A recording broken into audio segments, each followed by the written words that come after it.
le meilleur de Stéphane Guillon, saison 10. Suite au très beau portrait de Michel Onfray sur Michel Drucker, un autre philosophe, Alain Finkielkraut, a tenu à saluer notre Mimi nationale.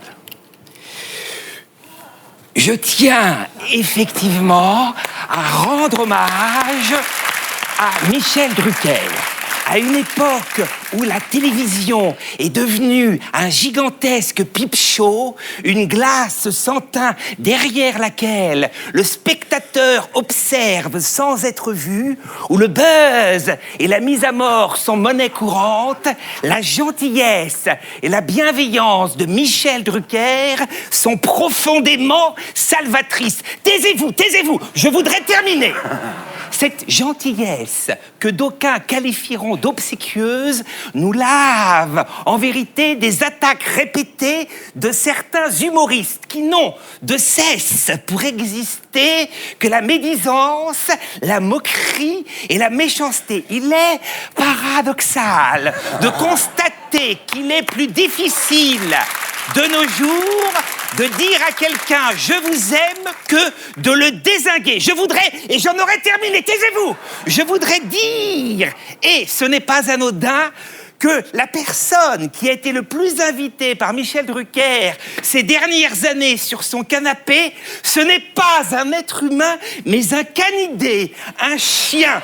Une réponse magnifique et définitive s'il en était au chacal, au loup, au renard qui gangrène aujourd'hui la société du spectacle. Je quitte cette émission. Bravo!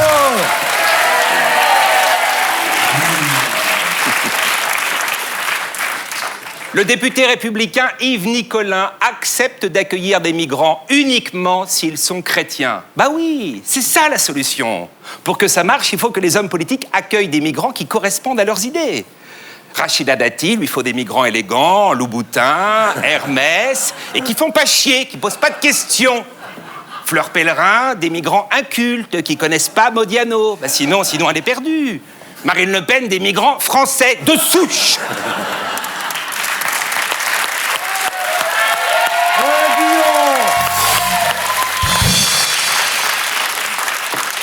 De souche.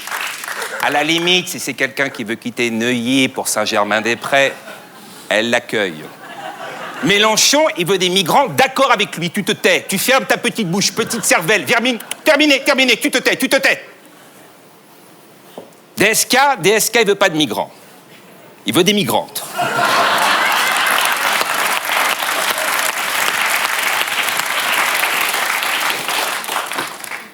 Je veux des migrantes, Thierry Alisson.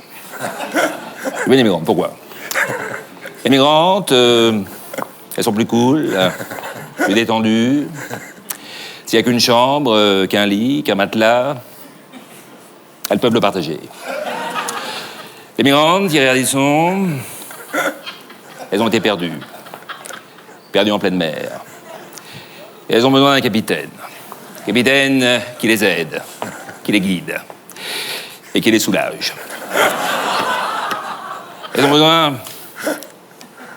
d'un mât dur, Thierry Ardisson, pas dur, auquel s'arrimer, s'abandonner, se raccrocher.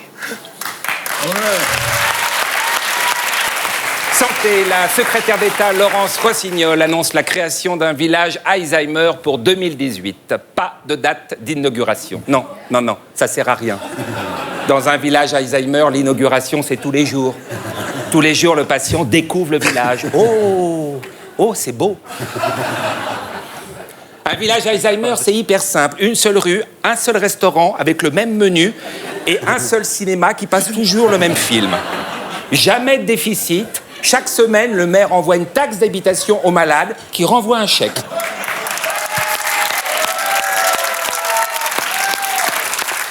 Dans les phrases qui ont marqué la semaine, les propos d'Emmanuel Macron sur les fonctionnaires ont fait couler beaucoup d'encre. Le comédien Pierre Arditi a tenu à réagir.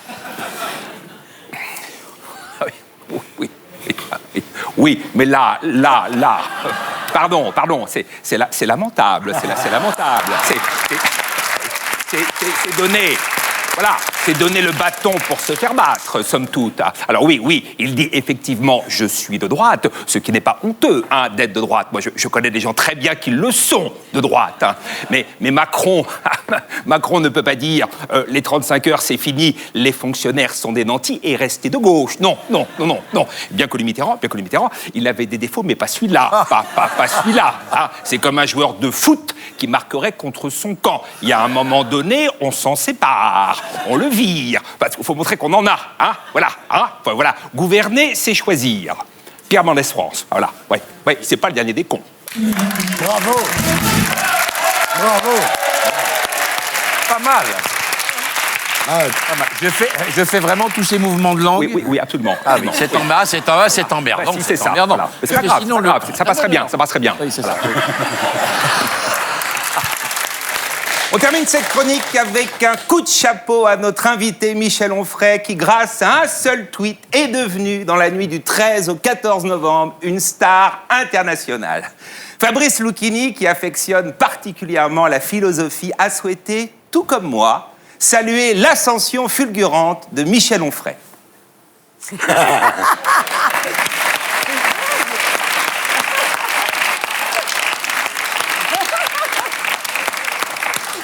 Michel Onfray, star de Daesh. Là, c'est énorme. T'imagines le gars d'origine modeste, naissance à Caen, fils d'ouvrier agricole. En 75, il travaille dans une fromagerie, il enchaîne les petits boulots, il galère pas mal, et peu à peu, il s'en sort. Pigiste à Ouest France, prof de philo, ça commence à sourire. Le gars est brillant, beau parleur, on l'invite chez Ruquier. Quelques succès de librairie, l'art de jouir. Cosmos, politique du rebelle, l'immense politique du rebelle. Et là,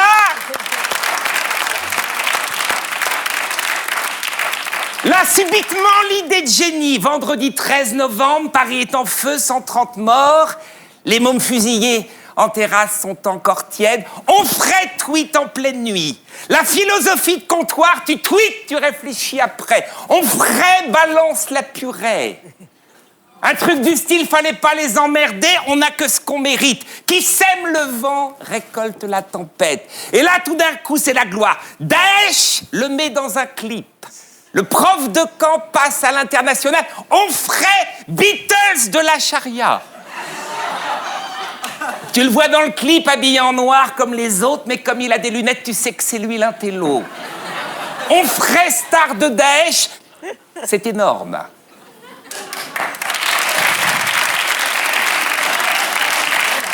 Non ? Et pour être sûr de ne rien rater de Inarditube, abonnez-vous et mettez un pouce bleu.